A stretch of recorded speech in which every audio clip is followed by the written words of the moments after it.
Hi, I'm Rahul, and in this tutorial we will learn about logistic regression. So when to use such logistic regression? We usually use the logistic regression when the dependent variable is a binary outcome, say negative, positive, 0 or 1, say black and white, and at that case you can't fit a linear model because the outcomes is a binary. And for binary outcomes, we use logit or probit models. In logit models, I'm going to discuss here about logistic regression. So for this tutorial, I'm going to use the following libraries. You have to load those libraries to model. And in this tutorial, I'm going to show you how to train a model, then how to plot the probabilities and log odds, and how to evaluative models using pseudo R square, then confusion matrix, and then ROC curve or area under curve. So for this tutorial, I'm going to use the following libraries: the ML bench for the PIMA Indian Diabetes 2 dataset. That dataset I'm going to use for modeling purpose. Tidyverse, from that I'm going to use the ggplot2 library for plotting. You can also specifically load the ggplot2 library.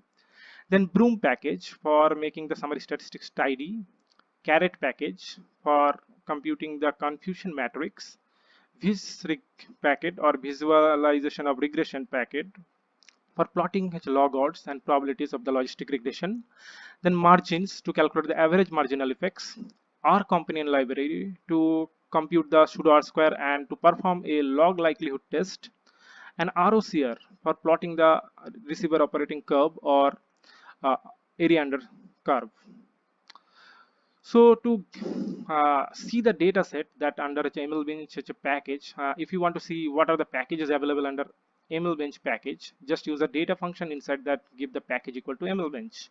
And if you press Ctrl Enter or run the code, it will show all the data sets under ML bench. In ML bench package, there are two data sets, PIMA Indian Diabetes and PIMA Indian Diabetes 2. The PIMA Indian Diabetes dataset earlier, it contains some zero values, which is controversial. So they replaced the dataset with PIMA Indian Diabetes 2, where the uh, zero values are replaced with NA values. So I'm going to use this PIMA Indian Diabetes 2 dataset. And if you want to load the dataset, use the data function inside that, give the name PIMA Indian Diabetes 2 and press Ctrl Enter. It will load, and it contains 768 observations and 9 variables. And the variables are 8 independent variables, 1 dependent variables, that is diabetes, whether it's a negative or positive.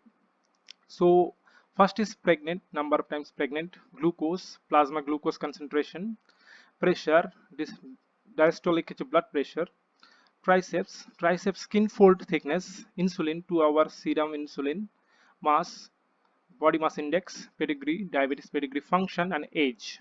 And diabetes, that is a binary outcome, negative or positive.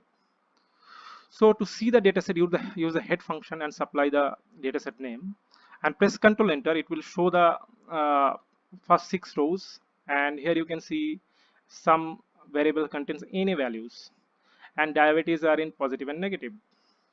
So to get rid of this NA values, I'm using the na.omit function to remove the NA values from the dataset, and under na.omit function supplying the dataset name and saving in the diabetes.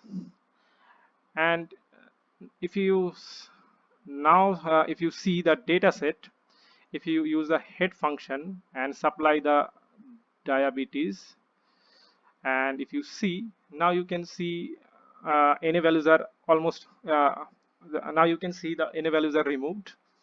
And if you see the structure using the str function of the data set, then you can see the 8 independent variables are numeric, and the dependent variables such as diabetes are in which factor, that is negative or positive.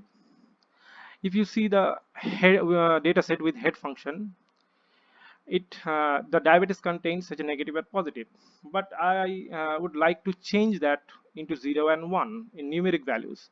And to do that, use the levels functions, and inside that supply this column, that diabetes $diabetes. So I'm selecting this column and replacing with 0 to 1. That means 0 and 1. Then negative as 0 and positive such are as 1. And if you press Ctrl Enter and again see using head function, now you can see the negative, negative is replaced with 0 and positives are replaced with 1. Next, we are dividing the data samples randomly in train and test data sets. And to do that, I am first setting a seed. So why I am setting a seed? Because it is a random sampling, and every time you sample sample the data set for train and test, it would be different. So to reproduce the same results, if you train it later, or if you run this code later to get the same train and test such data sets, or to reproduce the same data sets in train and test, I'm setting the seed. So every time you run that code, it will give the same results or same rows inside the train and test. And if you don't set the seed, every time you run that code, you will get different sample in a train and test. And so if you train the model, you will get a different results every time if you don't set a seed. So I'm setting here seed using the set.seed and giving a random number 1 to 3 and press Ctrl Enter. The seed is now set, and now I'm getting the index. I want to get the index values for obtaining the train and test data set. So to get the index values, I'm using sampling the samples randomly. So use the sample function, and inside that give 2. That means it will assign 1 and 2 values to different rows as an index. And to what I want to set 1 and 2 to all rows. So I'm giving the n row is equal to diabetes, the number of rows in the diabetes, with comma, the replacement equal to true. That means you can just sample the same sample twice or more than twice. And with prob equal to equal to under vectors 0.7 and 0.3, that I want 70% as a train data set of the sample and 30% for test data set. And if you run, then it will set the index. If you see the index, it would be like that, 1 and 2 of different rows. It set index as 1 and 2. So let's assign the train and test data set. And to assign that, use the diabetes data set and under use the square bracket to index, and before comma the rows and after comma the columns. So before comma, I'm selecting the rows which having index equal to 1. That I want to assign in the train data set, and with comma it's blank. That means it will select all the columns, and if you press Ctrl Enter, it will assign the train data samples in the this train variable. And if you see, the train has now 280 observations and 9 variables. Similarly, in the test, I'm assigning the index equal to 2. That is all the index values in different rows of rows which having index value 2 would be assigned as test data set. So if you press Ctrl Enter, it will assign the index with 2 as a test data set in diabetes. And if you see the test data set, that has 112 observations and 9 variables. Next, let's fit a logistic regression. And to fit a logistic regression, use the GLM function, that is generalized linear model. And inside the parenthesis, first give the dependent variables, that is diabetes, and with a tilde dot, that means select all the variables as a independent variable except diabetes. And if you want to supply the independent variables one by one, then remove this dot, and with plus sign you can add the different independent variables one after another. And with comma, give the data equal to train, and with comma family equal to binomial, as we are predicting a binary outcome. And I'm saving this in model_logi, and if you press Ctrl Enter, it will fit the logistic regression and save under model_logi. And if you see the summary statistics, use the summary function, and you supply this such a model object model_logi inside the parenthesis, and press Ctrl Enter. It will show the coefficient estimates and standard error, z values, and probability values. If you see here, the glucose and pedigree are the significant independent variables. And sometimes if you have more than say 30-40 independent variables, and this summary statistics will look like gibberish. And to get a tidy format of the summary statistics, use the broom package and use the tidy function and supply the model object, that is model underscore logi. And if you press Ctrl enter, it will give a tidy format of the summary statistics. Next, we will calculate some important statistics from our model, from our logit model. And the first one is odd ratio. As it is a logit model or logistic regression model, we cannot compare directly the coefficients, like one unit is a change in independent variable, how it changes the y variable or dependent variable. We cannot directly compare like linear models. So here we use actually the odd ratios to compare. And to obtain the odd ratios, just exponentiate the coefficients. Here I am using the exponentiate exp function, and inside that I'm giving the coef function, that is coefficients. It will extract the coefficients from the model object, model underscore logi, and exponentiate. And I'm using this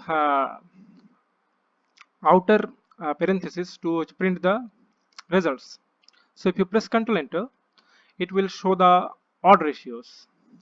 And next, sometimes we want to see the log odds or probabilities, or change in the log odds or probabilities with respect to change in the values of a particular independent variable. Say how the log odds or probability changes with respect to say changing in the glucose level from a lower limit to upper limit. So to get that plot, just use the Visrek library and say first we want the log odds of diabetes with respect to glucose level. That means how the log odds of diabetes changes with respect to glucose change in the glucose level.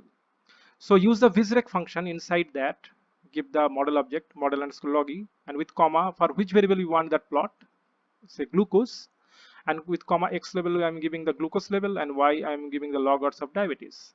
If you press Ctrl enter, it will show the log odds or change in the log odds with respect to the glucose level, how the change in the glucose level, the log odds changes. Similarly, if you supply the pedigree here, it will show the log odds of diabetes with respect to pedigree level. If you press Ctrl enter, it will show the changes in the log odds with respect to change in the pedigree level. Similarly, you can obtain the probabilities, how the probabilities are changes with respect to the change in the independent variables values.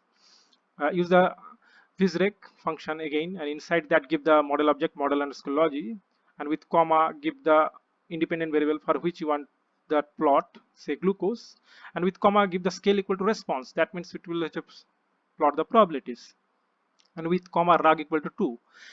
That ROC equal to 2 here, ROC argument to provide the ROC lines that shows in the axis where the observations are dense.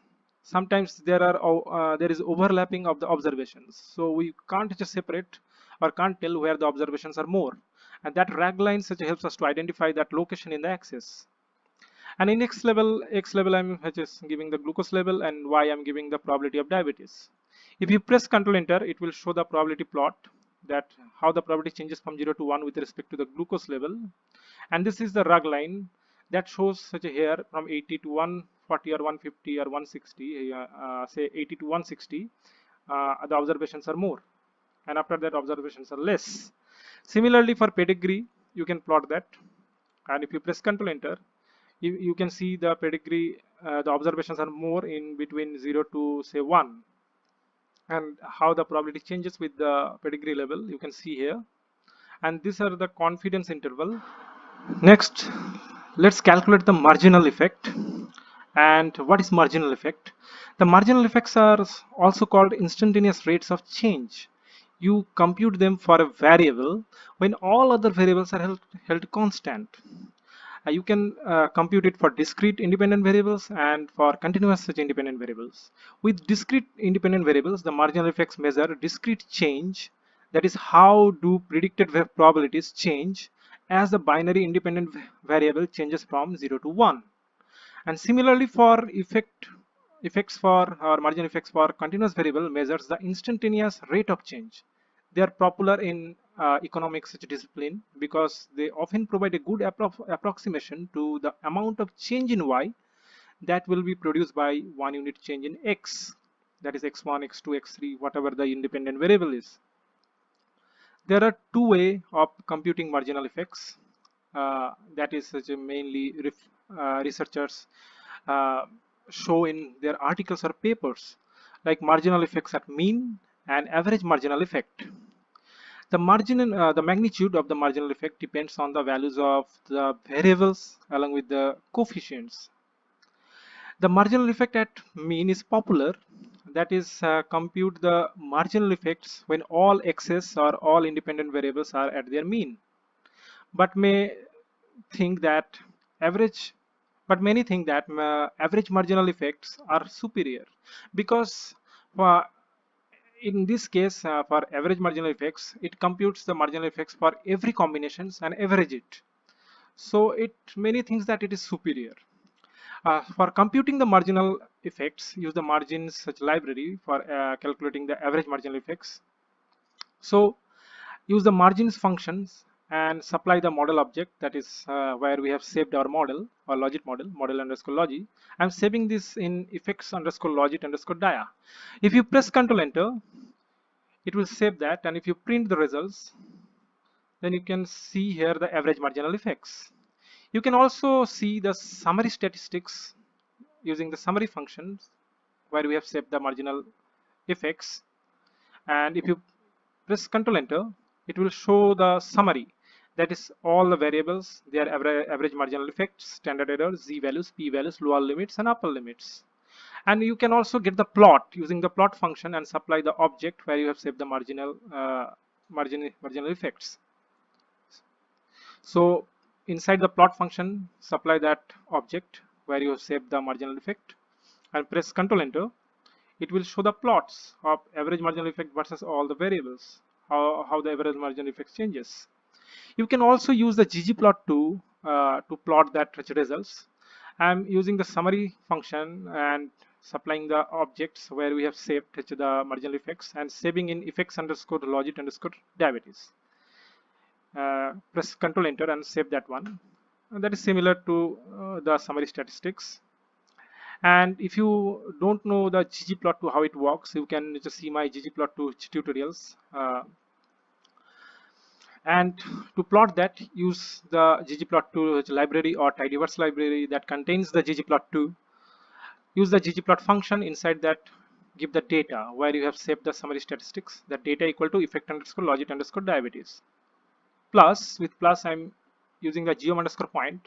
So we want this kind of point geometry, and inside that mapping equal to aesthetic. In aesthetic x-axis I'm giving the factors and y-axis I'm giving the average marginal effects values. Plus geom underscore error bar. So I want this kind of error bar for lower and upper limit. So under geom underscore error bar, again mapping equal to aesthetic and x equal to factors, y mean equal to this lower limit values and y max is equal to upper limit values. Plus geom underscore h line, that I want the horizontal line at y intercept equal to 0. At y intercept 0, it will produce a line or create a line. Plus use a minimal such a theme. So plus use the theme underscore a minimal function, so it produces a minimal background in the plot. Plus in I want that this x labels should be in 45 degree, should represent in 45 degree or plot as a 45 degree at a 45 degree angle. So plus under use a theme function, under that give the argument axis.text.x, so that in x-axis whatever the text is presented, we want to change them and produce equal to element underscore text function, and inside that angle equal to 45 degree, so that it will change the x-axis text to 45 degree. And if you press Ctrl Enter, it will produce the plot, similar plot, average marginal effects versus factor versus average marginal effects, but in ggplot2 format. Next is such model evolution. In this part, we will check how accurately our model predicts the diabetes value, that is 0 or 1, when an unknown data set is supplied to the model. Like say our test data. If we supply our test data to our trained model, how accurately it predicts the diabetes, that is 0 or 1 value. And we will compare this predicted values with the original or observed values of diabetes in the test data set. And we will get from the comparison how many values, the predicted values, matched with the test values. And from that we will calculate the percentage of accuracy. So that can be calculated using confusion matrix, that misclassification, or how many uh, it classified accurately. To predict the the diabetes such values, we have to use the predict functions, and inside the parenthesis give the model object where we have saved our train model or train logic model underscore logi, with comma, then give the test dataset.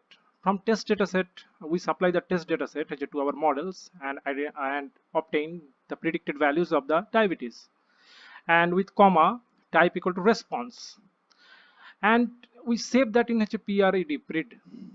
And if you press Ctrl Enter, it will predict the diabetes values. And if you use the head function, then you will see it gives the probabilities, not 0 or 1, because logic model such a gives the probabilities whether and based on a particular cutoff value you have to decide based on what cutoff value it should be a 0 or it should be 1. As it is a binary classifications, we here assume the cutoff value as such a 0.5. Below 0.5 it should be 0, and above 0.5 it should be 1. So here I'm using the round function and supplying this such a predicted values here, PRED, and this round function do the same thing. Greater than 0.5 will convert to 1 and else 0, and I'm saving this in as a predicted. And if you see the predicted values, now you can see it's earlier it is in probabilities, now it is in 1 and zeros, like 0.911, and here 0.16 as 0, 0.03 as 0. So below 0.5 it is 0, and above 0.5 it's 1. Now for side-by-side comparison, I'm using the head function. Inside that I'm creating a data frame, and inside data frame first I'm giving the observed values inside the test dataset. I'm creating a variable observed equal to test. In test dataset I'm selecting the diabetes column, and with comma predicted equal to predicted, this predicted values. And if you press Ctrl Enter, then it will show the side-by-side comparison, like observed versus predicted. If you see, all observed and predicted for the first 6 such rows matched properly, like 1 1 1 1 1 1 0 0 1 1 0 0.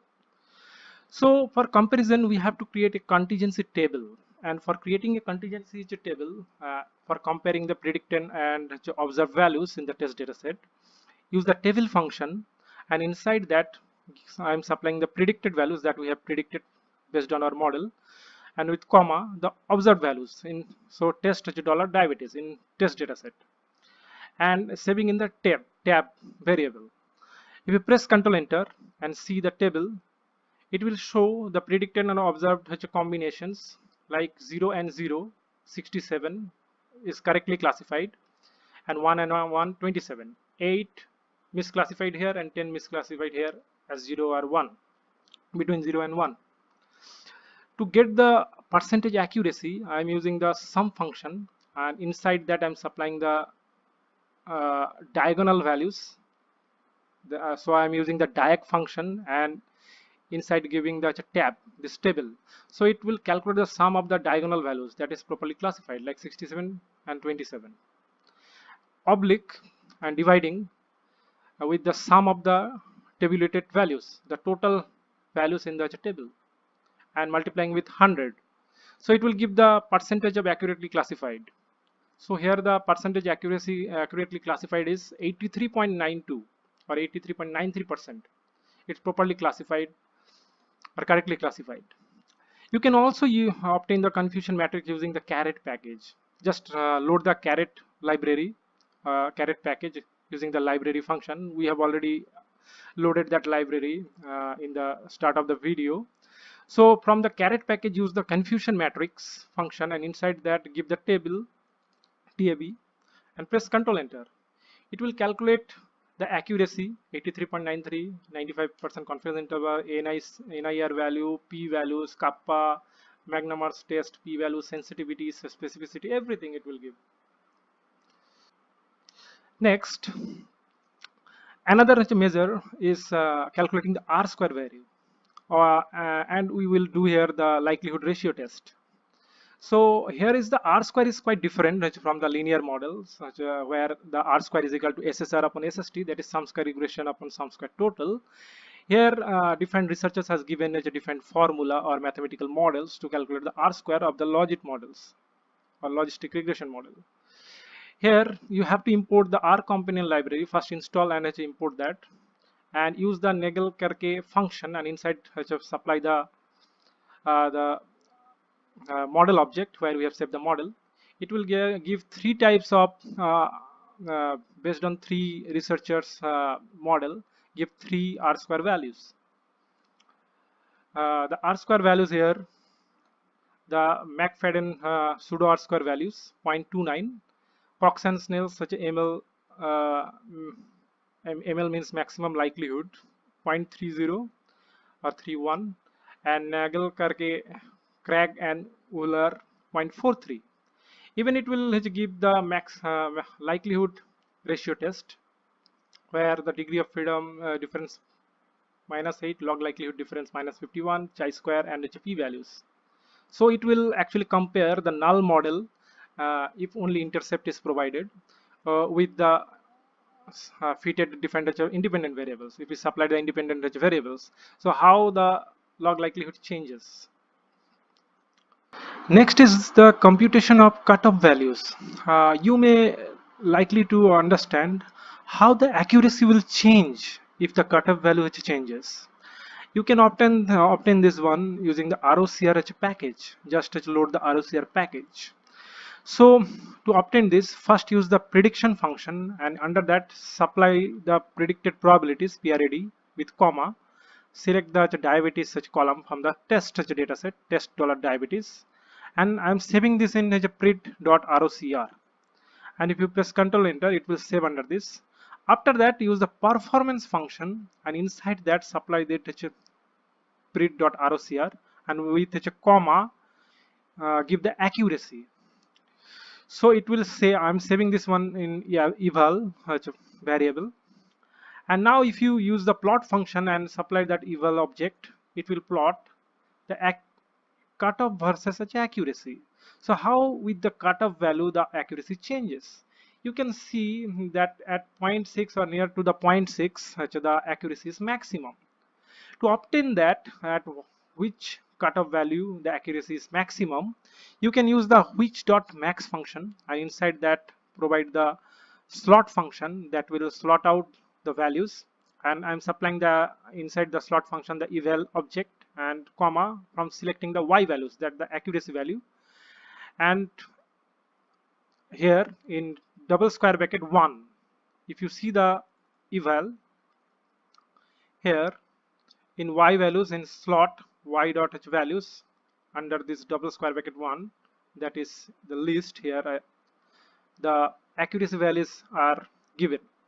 So from that in slot I'm supplying the eval with comma y values, and here the double square under double square bracket 1, so that it will select these values, and from that it will identify the index of the maximum value and save under the max.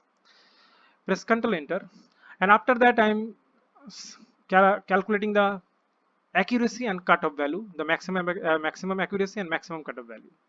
We are get the index value, and now we are supplying the index. So here again the slot function inside that eval with comma y values are the accuracy, and that double square bracket inside double square bracket 1, and here in indexing it max in square bracket. So it will identify the max accuracy from the y values and saving in the accuracy. Similarly, here I am supplying the x values, that the cutoffs, and here it will calculate the maximum cutoff and saving inside the cut. So after running the code, I use the print function, and inside that in a vector, accuracy equal to ACC, that is this accuracy, maximum accuracy, with comma, cutoff equal to cut, that is the maximum cutoff value. If you press Ctrl Enter, it will show the maximum accuracy is 0.839 at a cutoff of 0.69 or 0.7, you can say. Next is receiver operating characteristics curve computation. The receiver operating characteristics curve tells us about how good the model can distinguish between two things like positive or negative. So to obtain the receiver operating characteristics curve, use the ROCR library, import the ROCR library. So first use the performance function, and inside that supply the pred.rocr that we have computed earlier here using the prediction function. And after that, measure equal to AUC, that area under curve. It is the measure here for ROCR curve, for ROC curve, and with comma x dot measure equal to cutoff. I am saving this in performance perf.rocr. And if you see the value, the AUC value is 0.8843, and as it is in large number of decimal points, I want to confine it in 4 decimal points. So I'm selecting this perf.rocr object, and at the rate y values, this and this list from 1 using this double square bracket, and again I'm using the round function and supplying the same thing with comma digits equal to 4. So it will convert the decimal point digit up to 4 decimal points and save inside the perf.rocr. So after that, I'm obtaining the true positive rate and false positive rate. To understand the true positive rate and false positive rate, let's go for one example. Say our actual observation is positive and the predicted observation also positive. So it is correctly identified. So it is a true positive. Say the actual observation is negative and predicted as a positive, so incorrectly identified, so false positive. It called false positive. Say the actual observation is positive and predicted not positive, incorrectly it's rejected, so false negative. And say actual observation negative and predicted not positive, correctly rejected, so true negative. So here use the performance function, and inside that supply the pred.rocr, that earlier one, pred.rocr, and with comma tpr, that is true positive rate, with comma fpr, that is false positive rate, and I'm saving this in perf.tpr.fpr.rocr object. And now you can directly plot that using a visualization or a plotting mechanism using the plot function. Inside that supply the object perf.t true positive dot false positive rate dot rocr with comma colorize equal to true. So it will show the cutoff values in a color form using a colorize mapping the cutoff values, and with comma main, that the title equal to, using the paste function I'm pasting the AUC value. So here AUC with comma inside bracket performance.rocr, that is here the 4-digit AUC value at the rate y values. If you press Ctrl Enter, it will show the true positive false positive rate versus true positive rate and how the AUCH changes with respect to the cutoff values. And again use the abline functions, a equal to 0, b equal to 1. It will give a diagonal line. So for the ROC curve or area under curve, assumption is that above the diagonal line the total area is 1, and if your classifier having AUC value of 1, that means it's 100% correctly classified or identified between two values. Here our value is 0.8843, that is it is 88.43% correctly classified or identified the difference between two values. So thanks for watching, and I have included two journal, one for logistic regression, another for a marginal effect, such a calculation for linear, then logistic and profit models. In the description below, you can go download those journals. I can't provide that such a journal link directly for download, as it is such a comes under copyright. So you can, if you have access, you can download and read those journals. It will give you underlying concepts of mathematical modeling of how the logistic regression such a computes logistic regression uh, calculation or modeling works, and how the marginal effects such calculated for different types of models. So thanks for watching, and if you like the video, then just distribute the knowledge or share the video. Thanks.